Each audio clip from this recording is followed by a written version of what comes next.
Assalamualaikum warahmatullahi wabarakatuh. Berjumpa lagi dengan saya Bayu Aji Prasetyo. Pada kesempatan kali ini kita akan membahas tentang alur terjadinya realita.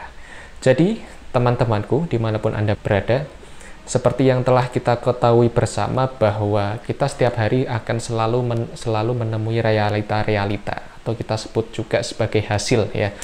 Nah, hasil ini seperti apa sih kok bisa hadir pada kehidupan kita? Kenapa kok realita kehidupan kita kok bisa begini ya? Entah itu baik atau buruk.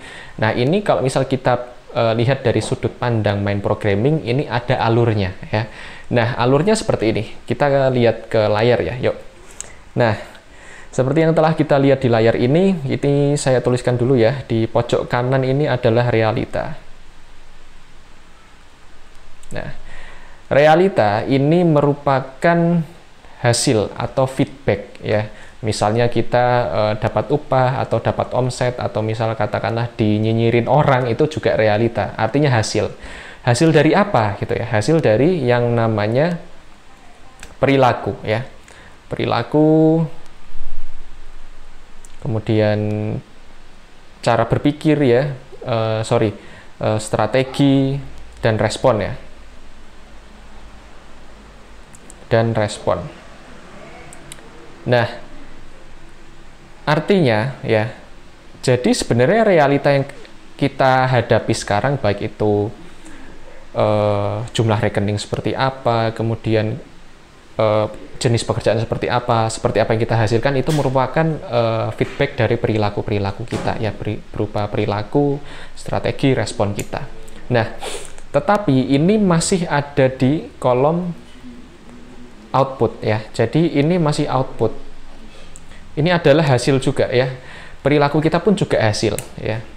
Realita hasil dari perilaku, perilaku juga hasil. Hasil dari apa? Program-program dan operating system yang ada di pikiran bawah sadar. Program-programnya berupa beliefs ya, atau keyakinan, value, identitas, seperti itu. Nah, yang dilingkari ini adanya di pikiran bawah sadar. Sama seperti misal kayak gini. Saya ada pernah main hipnosis gitu ya sama adik kelas saya. Nah, waktu itu saya sugesti dia menjadi seorang orang Amerika gitu ya. Nah, ketika disugesti menjadi orang Amerika, dia kan memiliki identitas baru. Nah, karena itu ketika dia bangun sadar, dia ngomongnya bahasa Inggris terus. Nah, ini artinya apa? Ketika ada program di bawah sadar, maka akan muncul sebuah perilaku. Nah, kemudian uniknya lagi, dia tuh bahasa Inggrisnya ketika saya jadikan orang Amerika itu kosakatanya nggak kaya, itu doang. Nah, artinya apa? Kalau belum ada datanya di bawah sadar, itu juga nggak akan muncul.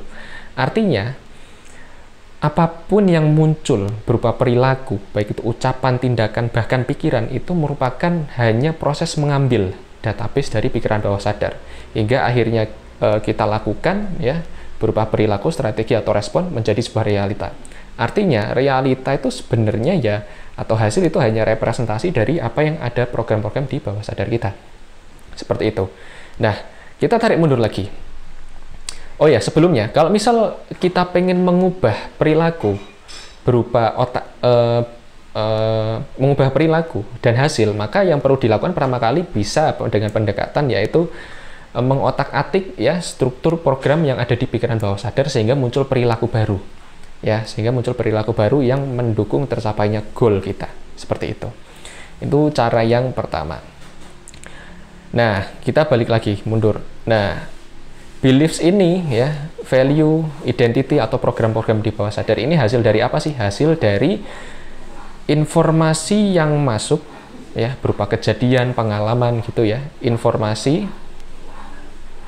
informasi berupa visual, auditory, kinestetik, olfaktori, dan gustatory yang difilter ya, sehingga menjadi terbentuk sebuah makna, menjadi sebuah program-program. Misalnya kayak gini, Anda ketemu suatu hari, Anda ketemu dengan seorang salesman, kemudian salesman tersebut menipu Anda. Nah, akhirnya dimaknai oleh pikiran bawah sadar Anda, oh ternyata profesi sales itu menipu ya. Sehingga nanti suatu ketika Anda ternyata kekurangan dana atau ada masalah ekonomi, kemudian mau nggak mau harus jualan, ada mental block karena di bawah sadarnya dulu tertanam program bahwa oh sales itu menipu. Nah, akhirnya potensinya nggak muncul. Nah, itu mental block. Nah, filter tuh berupa apa sih? Filter ini state ya. State kita itu kondisi pikiran, perasaan, dan tubuh kita secara bersamaan. Orang yang good mood cenderung memaknai kejadian menjadi positif, dan orang yang bad mood cenderung memaknai kejadian secara negatif. Jadi seperti itu. Nah, cara kedua untuk mengubah realita, perilaku kemudian realita, ini caranya dengan mengubah konsumsi informasi, baik di sosmed, kemudian berita-berita yang kita tonton, dan sebagainya, dengan siapa kita ngumpul. Nah, karena berbeda input informasi akan berbeda program, kemudian berbeda program akan memunculkan perilaku yang berbeda, sehingga hasilnya pun akan berbeda. Nah, yang ada di sini, ini di kolom proses, dan ini input. Nah, kita fokusnya di input atau di prosesnya ini. Ya, input tuh ada di sini atau di sini. Kalau pengen mengubah perilaku, kemudian hasil. Seperti itu, kawanku, silakan Anda cek ya, mana yang masih perlu diotak-atik atau dibenerin pada diri Anda, sehingga memunculkan realita atau hasil yang berbeda. Mudah-mudahan bermanfaat, silakan share jika bermanfaat. Sekian dari saya, wassalamualaikum warahmatullahi wabarakatuh.